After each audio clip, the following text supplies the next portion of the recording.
우리가 살아가는 인생의 여정은 항상 같은 모습으로 진행되는 것이 아닙니다. 평탄할 때도 있지만 격동기를 통과할 때도 있습니다.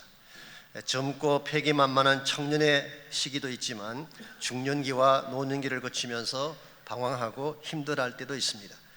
이와 같이 우리 인생에는 변화의 마디가 있는데 이 변화의 전환점에 들어섰을 때 이것을 잘 다루어야 합니다. 왜냐하면 그때 주로 위기가 찾아오기 때문입니다. 위기 그 자체는 사실은 좋은 것도 아니고 나쁜 것도 아닙니다. 어느 쪽을 선택하느냐에 따라서 선이 되기도 하고 악이 되기도 하는 것입니다. 축복이 될 수도 있고 재앙이 될 수도 있습니다.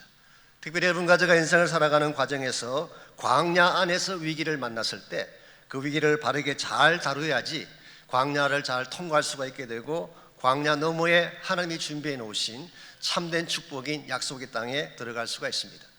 위기 앞에서 이것을 잘못 핸들하게 되면 광야를 헤매며 방황하게 되지만 바르게 다루면 더 큰 축복의 길이 열려지는 것입니다. 여러분, 위기라고 하는 것은 재앙의 고통이 될 수도 있지만 반대로 축복의 기회가 되기도 하는 것입니다. 광야에서 우리가 어떤 선택을 하느냐에 따라서 이 광야의 위기가 우리를 넘어뜨리는 스탬블링 블락이 될 수도 있지만 반대로 한 단계 올라서는 스태핑 스톤이 될 수 있다는 사실, 이런 면에서 누구나 다 광야를 통과해야 되는데 광야 가운데 위기를 만났을 때 이것을 바르게 핸들할 수만 있다면 오히려 이 위기는 축복의 기회가 되는 것입니다. 말씀드린 것처럼 가나안 땅에 들어가려면 필수로 통과해야 되는 것이 광야입니다. 광야를 그치지 아니하고 약속의 땅으로 가는 것은 불가능합니다.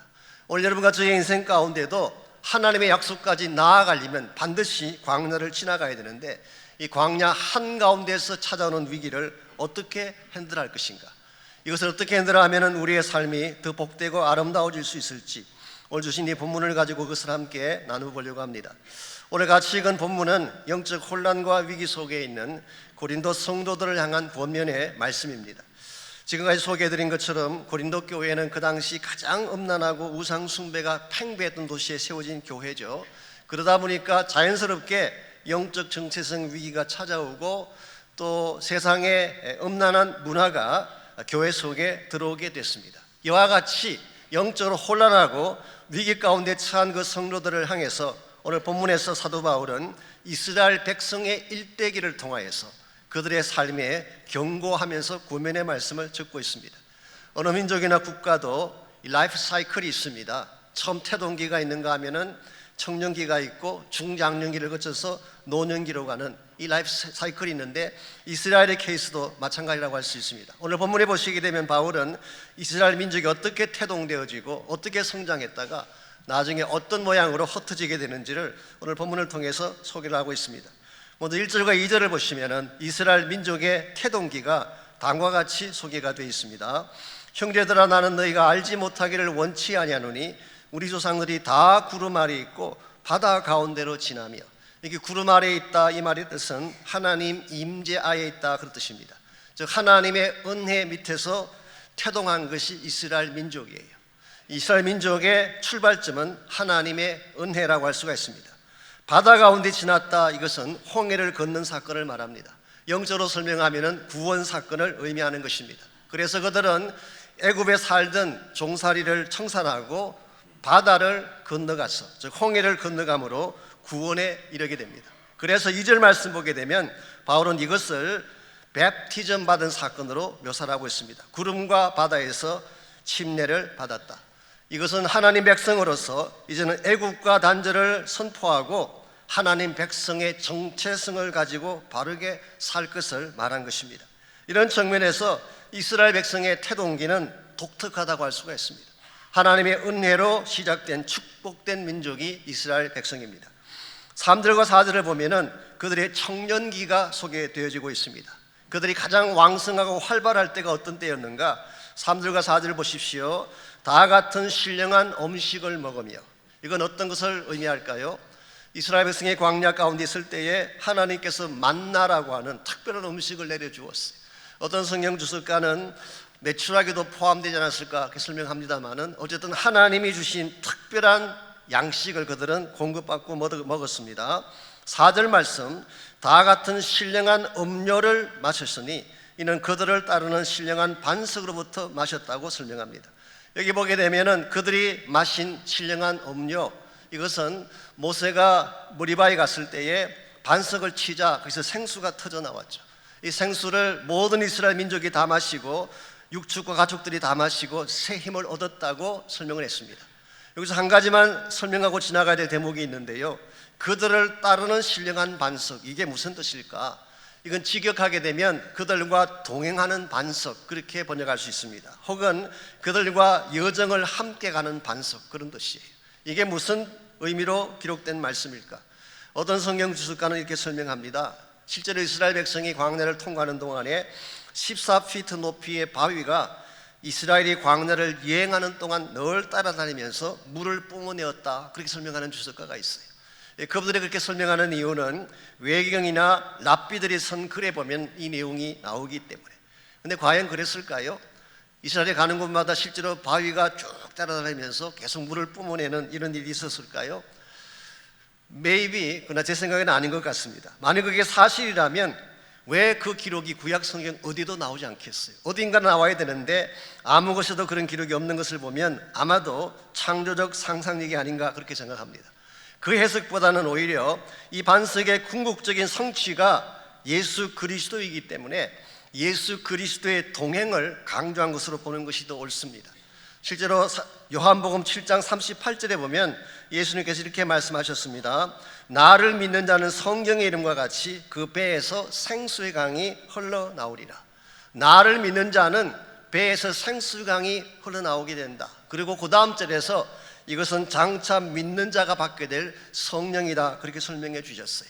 그러므로 오늘 본문과 연결시켜 보게 되면 예수 그리스도라는 반석에서 터져나오는 생수는 실제로는 우리 영혼을 살게 하고 우리 심령을 변화시키는 성령의 생수를 뜻한다고 할 수 있습니다.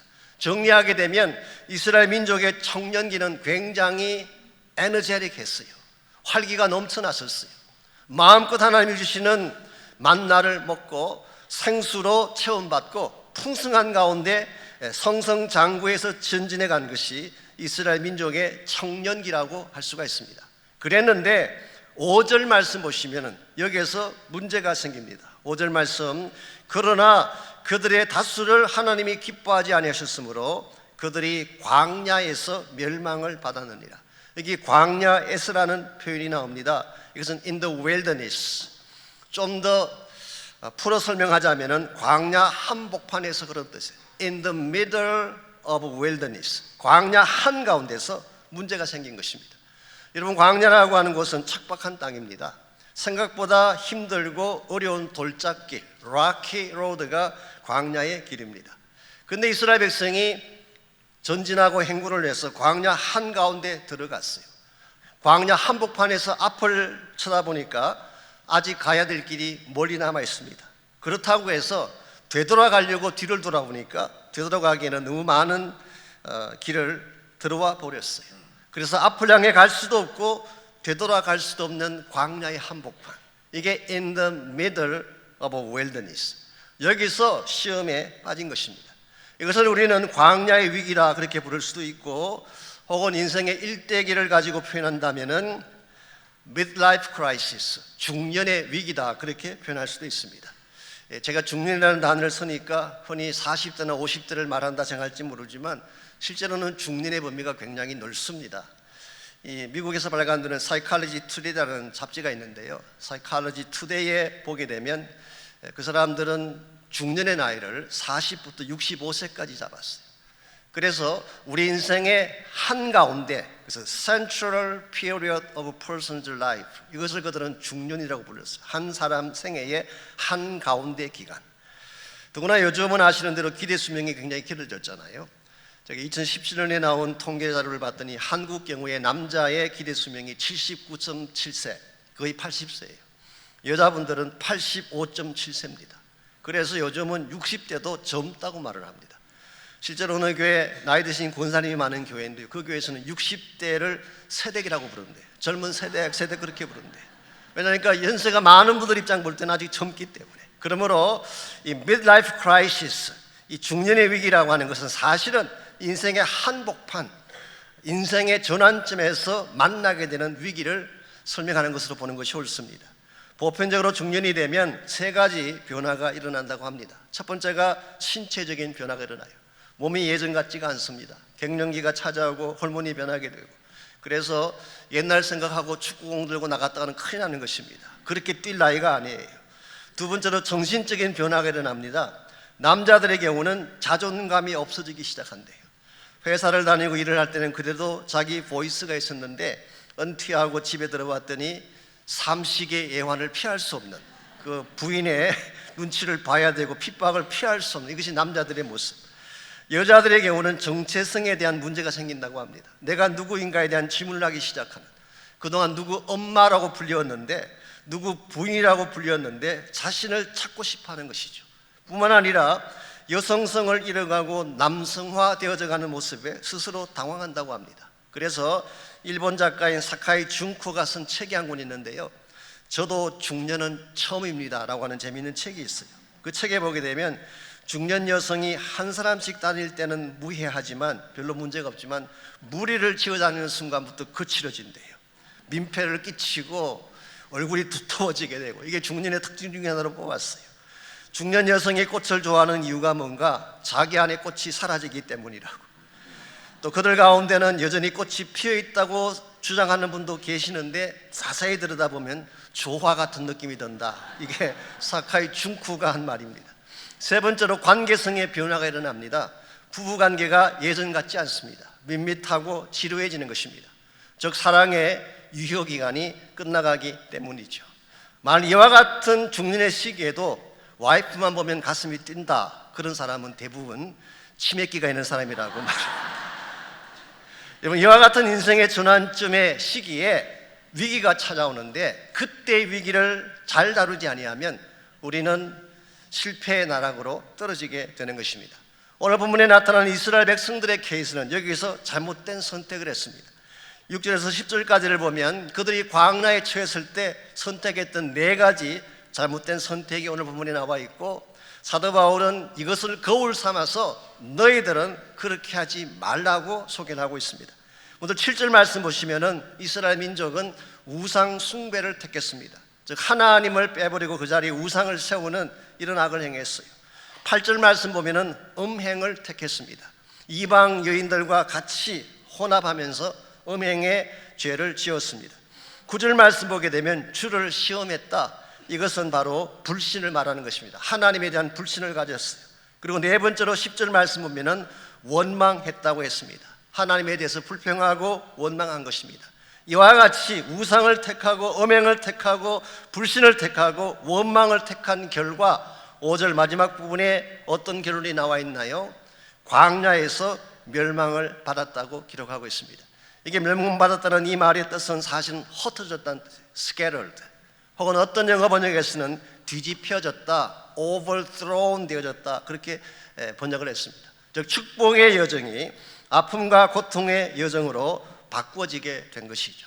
실제로 여러분이 구약 성경 읽어보게 되면 이스라엘 민족은 40여 년 동안 광야에서 헤매이다가 두 사람만 제외하고 다 광야에서 흩어져서 세상을 떠나고 말고 여호수아와 갈렙만 가나안 땅에 들어간 사실을 기록하고 있습니다.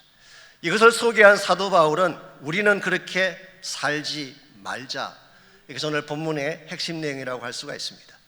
오늘 여러분 가족의 삶 가운데도 광야의 위기는 반드시 찾아옵니다. 갈 길은 멀고 돌아가기에는 너무 많이 와버린 광야의 한복판에서 겪게 되는 아픔과 시련의 시간들, 전 여러분에게도 있고 저희들에게도 있다고 저는 생각합니다. 그것이 민생활의 척박성 때문에 주어진 것이건, 혹은 질병이나 경제적 절망감 때문에 주어진 케이스건, 혹은 말씀드린 것처럼 중년의 위기로 말미암은 midlife crisis 때문에 주어진 것이건, 어떤 케이스건 이 위기를 잘 극복하고 넘어가야지 여러분의 남은 생애를 축복된 여정으로 달려갈 수가 있습니다. 어떻게 하면 우리에게 주어지는 이 위기를 넘어서 참된 축복의 행진을 진행할 수 있을까요? 거기에 대한 해답이 오늘 같이 읽은 본문 13절에 기록이 되어 있습니다. 그래서 오늘 본문 13절은 같이 한번 읽으면 좋겠습니다. 다 같이 한 목소리로 우리 13절 말씀 함께 읽겠습니다. 시작. 사람이 감당할 시험 밖에는 너희가 당한 것이 없나니 오직 하나님은 미쁘사 너희가 감당하지 못할 시험당함을 허락하지 아니하시고 시험당할 즈음에 또한 피할 길을 내사 너희로 능히 감당하게 하시는. 여기 보게 되면 광야의 위기를 넘어서는 세 가지 비결이 기록되어 있습니다. 첫 번째로 광야의 위기를 넘어서려면 위기의 성격을 파악해야 됩니다. 이 위기의 네이처가 무엇인가 이걸 바로 파악하셔야지 이 위기를 극복해낼 수가 있습니다. 13절에 뭐라고 기록했나요? 사람이 감당할 시험 밖에는 너에게 당한 것이 없다고 했어요. 이 말은 무슨 뜻일까요? 우리가 당하는 시험이 아무리 크게 보여도 사실은 감당할 수 있기 때문에 주어진 것이라 그런 뜻이에요. 왜냐하면 하나님께서는 시험을 주실 때 감당치 못할 시험은 허락지 않는다고 말씀하셨어요.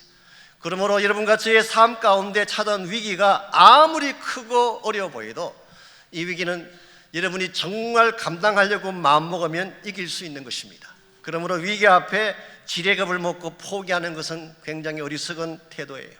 시도해 보지도 않고 주저앉는 것은 잘못된 태도입니다. 정말 하나님 안에서 내가 반드시 해야 되겠다 생각하면 감당할 수 있는 것이 위기다. 오늘 성경 그렇게 밝히고 있습니다. 매번 오늘 이 말씀은 사도 바울이 이스라엘 백성의 가데스 바네아 사건을 염두에 두고 이 말씀을 기록했을 가능성이 있습니다. 이 가데스 바네아라는 지역은 바란 광야에 있는 지역인데요, 아시는 이스라엘 민족의 이 방향을 바꾸었던 터닝 포인트가 되었던 지점이 가데스 바네아였습니다. 여기서 무슨 일이 벌어졌나요? 모세가 가나안 땅에 들어가기 전에 이 가데스 바네아에서 12명의 정탐꾼을 가나안 땅에 보냈어요. 그래서 가나안 땅을 한번 살펴보고 와라 보냈더니 10명은 돌아와서 보고하기를 가나안 족속은 키가 장대하고 성읍은 강하기 때문에 우리는 그들을 이길 수 없습니다. 그들과 비교했더니 우리는 메뚜기와 같습니다. 그래서 그들의 제안은 시도해보기도 전에 돌아가자, 포기하자, 이것이 10명의 정탐꾼이 내었던 보고서였습니다. 이와 같은 그들의 보고서에 반해서 여호수아와 갈렙 두 사람은 이렇게 말을 합니다. 오케이, 가나안 족속이 큰 것도 사실이고 그들의 성읍이 강한 것도 사실이다. 그러나 만일 여호와께서 우리와 함께 하신다면 이길 수 있다. 그러므로 가자. 이것이 여호수아와 갈렙이 기록한 보고서의 내용입니다. 여러분, 여기서 굉장히 중요한 사실을 발견할 수 있습니다. 둘 다 똑같은 것을 보고 왔어요. 그리고 두 그룹 다 가나안 땅에 대해서는 같은 내용을 보고했습니다. 그들이 장대하고 성읍이 스트롱하다는 것을 둘 다 인정했어요. 그런데 10명의 정탐꾼과 2명의 정탐꾼의 차이점이 뭔가요? 그 10사람의 정탐꾼은 그들이 보았던 가시적인 현장만 보고 온 것입니다. 그런데 여호수아와 갈렙은 그 현장 속에 계시는 하나님을 본 거예요. 이게 얼마나 중요한 포인트인지 모릅니다. 실제로 제가 금요 저녁 때 소개드렸던 예화이긴 한데요, 미국의 정치가 중에 한때 세상에서 가장 불행한 사람으로 불렸던 인물이 하나 있습니다. 여러분 모두가 잘 아는 분이에요. 그분의 어머니는 사생아였어요. 그분이 4살 때 동생의 죽음을 보았습니다. 9살 되었을 때 어머니가 세상을 떠났어요. 18살 되었을 때 사랑하는 여동생을 잃었습니다. 결혼을 했는데 그의 아내는 거의 정신 이상자였어요. 그에게 2 아들이 있었는데 2 아들 다 자신의 품에서 세상을 떠났습니다. 이분이 정치에 입문을 했지만 선거에 나갈 때마다 낙선했어요. 한마디로 요약하면 가장 불행한 여건 속에서 가장 많은 아픔을 겪은 인생의 실패자라고 부를 수가 있습니다. 그럼에도 불구하고 이분은 불행한 상황에 절대로 자신을 포기시키지 아니하고 끝까지 되어들었어요. 영어로 표현하면 He refused to be miserable. 비참한 것을 거부했어요. 나에게 주어진 상황이 아무리 힘들어도 내가 비참해지는 것을 accept할 수가 없다. Refused to be miserable. 이와 같은 단호한 믿음과 자세를 가졌기 때문에 마침내 이분은 불행한 인생의 국민을 뒤엎고 미국의 대통령이 됐어요. 그분의 이름이 에이브라함 링컨입니다. 여러분과 저의 삶도 마찬가지입니다. 우리에게 주어진 위기가 굉장히 크게 보이지만 하나님의 시각에서 다시 보게 되면 여러분은 이길 수 있어, 감당할 수가 있는 것입니다. 그러므로 오늘 여러분의 가정에 찾아온 위기든지 삶의 현장에 주어진 위기든지 이 위기는 내가 감당할 수 없다고 포기하지 아니하고 믿음 안에서 전진해 나가시면 반드시 하나님이 길도 주시고 답도 주실 것입니다. 이와 같이 위기를 넘어서려면 위기의 네이처도 알아야 되지만 두 번째로 위기를 넘어서려면 하나님의 신실하심을 신뢰해야 됩니다. 위기 가운데 행하신 하나님이 어떤 분인가 이걸 정확하게 알아야지 위기를 이겨낼 수가 있다는 것입니다. 13절을 다시 보십시오. 이 모든 상황 속에서 일하시는 하나님을 오늘 본문은 어떻게 묘사하고 있나요? 오직 하나님은 미쁘시다. 영어 성경 보시면 God is faithful, 하나님은 신실하시다, 그렇게 번역을 했어요. 변함이 없다는 뜻입니다. 하나님은 항상 거기 계신다, 그런 뜻이에요. 보편적으로 위기가 찾아오면요, 사람들은 변질합니다. 평소에는 나에게 참 나이스하고 좋아 보였지만 내가 위기 가운데 처하게 되면 이익 따라 변하기도 하고 자기 입장이나 계산 따라서 변질되기도 하는 것이 인간이에요. 우리는 여기에서 많은 상처를 받죠. 네가 그럴 수 있니? 너마저 나에게 등을 돌리다니. 인간의 변질 앞에 우리는 상처받고 힘들어할 때가 참 많은데요, 다시 말씀드리지만 인간은 그럴 수 있어요. 그런 존재인 것입니다. 그러나 오늘 본문에 의하면 하나님은 그렇지 않습니다. 한 번 하신 약속은 끝까지 지키시는 하나님, 한 번 붙드신 손은 무슨 일이 있더라도 놓지 아니하시는 하나님, 한 번 사랑을 시작하셨으면 끝까지 사랑하심으로 열매를 맺으시는 하나님, 이거는 성경이 말하고 있는 미쁘신 하나님, faithful 하신 하나님이에요. 사실 이것이 이스라엘 백성이 그렇게 하나님을 불순종하고 배신했음에도 불구하고 이스라엘을 버리지 아니한 이유였어요. 그리고 바로 이것이 오늘 여러분과 제가 가장 누추하고 죄악 가운데 처했음에도 불구하고 구원받을 수 있었던 이유이기도 합니다. 하나님은 우리의 모습에 상관하지 아니하고 한 번 시작하셨으면 끝까지 함께 가시는 하나님. 그러므로 여러분 위기가 찾아왔을 때에 사람 따라다니게 되면 여러분은 실패하게 돼 있어요. 정치 따라 이쪽 저쪽을 기웃거리면 안 되는 것입니다. 무슨 일이 있더라도 변치 아니하시는 신실하신 하나님을 믿고 그분께로 나가시게 되면 그분이 여러분에게 꼭 필요한 위로도 주시고 여러분에게 필요한 능력도 주시고 힘도 부어주셔서 마침내 여러분으로 하여금 승리하게 만드는 것입니다. 우리 인생은 사실 누구도 앞날을 예측할 수가 없습니다. 5분 후에, 1시간 후에, 하루 뒤에 어떤 일이 벌어질지 아무도 예측할 수가 없어요. 내가 내 인생을 책임진다 말하는 분이 가끔 계시지만 불가능합니다. 우리는 앞날을 알 수 없기 때문에 유일하게 나의 앞날을 다 아시고 나의 앞과 뒤와 나의 전부를 다 아시는 분은 하나님 한 분밖에 없었어요. 그분이 나의 하나님이 되시고 그분이 나를 돕는 자가 되실 때만 여러분은 승리하는 것이 가능하고 위기를 이기는 것이 가능한 것입니다. 그러므로 오늘 여러분께서 어떠한 상황에 처했을지라도 사람 의지하지 마시고 환경 의지하지 마시고 하나님 신뢰하시기 바랍니다. 마지막 세 번째로 우리가 위기를 넘어서려면 바른 출구를 선택해야 됩니다. 즉 하나님께서 준비하신 바른 피할 길을 택해야지 여러분의 삶이 위기를 넘어서게 되는 것입니다. 13절 마지막 부분을 보십시오. 시험 다할 즈음에 또한 피할 길을 내사 너희로 능히 감당하게 하시느니라. 이게 피할 길이라고 번역한 이것이 way out, 길을 뚫어주는 것입니다. way out. 에르메이크 바이블을 제가 봤더니 make an exit for you, 너를 위해서 exit을 만들어준다. exit이라고 하는 것은 나가는 길을 말하는 것이죠. 출구를 말하는 것이죠. 여러분의 인생의 앞길이 막혔을 때에 출구가 필요해요. 이 피할 길입니다.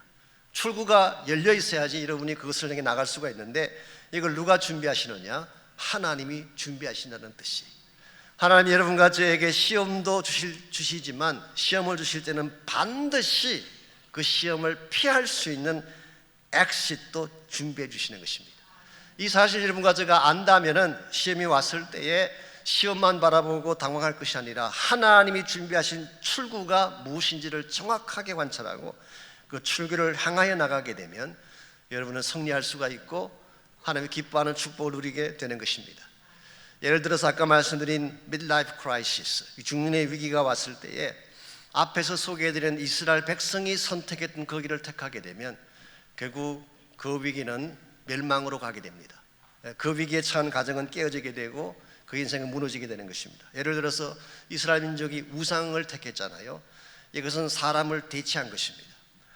인간관계에서 문제가 생겼을 때 다른 사람으로 대체하면 문제가 해결될까요? 아닙니다. 두 번째는 음행을 했잖아요. 이것은 외도하지 말라는 뜻이에요.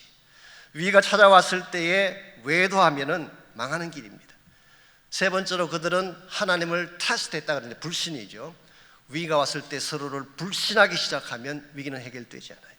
네 번째로 원망했다고 했는데 이게 블레임 게임이에요. 서로 내 탓이야, that's your fault, 당신 탓이야 라고 하는 이 원망 게임으로는 절대 문제를 해결할 수가 없습니다. 그런 위기가 왔을 때에 여러분께서 인간적인 수단을 선택하는 것이 아니라 위기가 왔을 때에 하나님을 바라보는 것입니다. 나의 모든 것을 다 내려놓고 하나님을 바라보게 되면 그때 하나님이 준비해 놓으신 길이 보이기 시작해요. 그 길을 선택하면 어떠한 위기라도 해결될 수가 있어요. 하나님의 길은 우리가 낮아지는 것입니다. 사랑이 하나님의 길이에요. 용서하고 용납하는 것이 하나님의 길이라고 할 수가 있습니다. 특별히 여러분 앞에 불가능의 상황이 벌어졌을 때에 하나님은 여러분이 무엇을 하기보다는 하나님이 하시도록 하나님을 향한 믿음의 길을 선택할 것을 말씀하고 계세요. 우리의 상상을 넘어서서 하나님이 아니면 하실 수 없는 이런 길들을 예비하시고 여러분을 위기 가운데서 벗어나게 하시고 위기를 넘어서게 하시는 것입니다. 하나님은 우리 인생 가운데도 광야 같은 여러분과 저의 삶 가운데도 여전히 함께 하시고 우리 삶의 주권자가 되셔서 오늘도 여러분을 이끌고 계십니다. 광야를 만일 우리 혼자 힘으로 달려가기를 작정한다면 이건 무모한 것이고 불가능한 것입니다. 그러나 만일 이 광야 가운데에 주님이 계신다면 스토리는 달라지는 것입니다. 3부 예배 때 부를 찬양이긴 합니다만 주가 거기 계심으로라는 찬양이 있죠. 그 찬양을 쓰신 분이 김도훈 형제라는 분입니다. 이분이 바이오를 봤더니 6살 때 아버님이 백혈병으로 돌아가시고 어머니와 동생들을 데리고 굉장히 어려운 생활을 많이 사셨어요. 저 광야의 삶을 산 것입니다. 그러나 이 광야 속에서 그분은 하나님을 만나고 여기도 순복음교회에서 구원받고 신학교에 가셔서 신학을 졸업하고 찬양 사역자로 지난 수십 년 동안 사역을 해오시면서 많은 찬양들을 쓰셨어요. 그 중에 하나가 주가 거기 계심으로. 주님, 내가 광야 가운데 나아가 설 수 있는 것은 바로 그곳에 내 주 예수님께서 계시기 때문입니다. 때론 목이 마르고 눈물 흘려 내릴 때에도 주의 약속이 나여 두 손을 들고 주의 영광 선포하리. 나의 호흡이 광야에서 멈춘다 해도 주가 거기 계심으로 마지막 호흡도 예배하리. 그곳이 광야이건 푸른 초장이건 주가 거기 계심으로 주로 인해 시작된 나의 항해는 믿음으로 예배하는 것. 포인트는 주가 거기 계시기 때문이에요. 오늘 여러분과 저의 삶의 현장에도 그분이 같이 가십니다. 눈에 보이지 않지만 주님은 어디를 가든지 여러분 곁에 계시고 He is right there. 여러분이 가시는 그곳에 항상 함께 하세요. 여러분 이 사실을 믿고 주님과 함께 남은 생애를 달려가셔서 믿음의 항해를 꼭 성공적으로 이루시고 하나님 영광 위에 달려갈 수 있기를 바랍니다.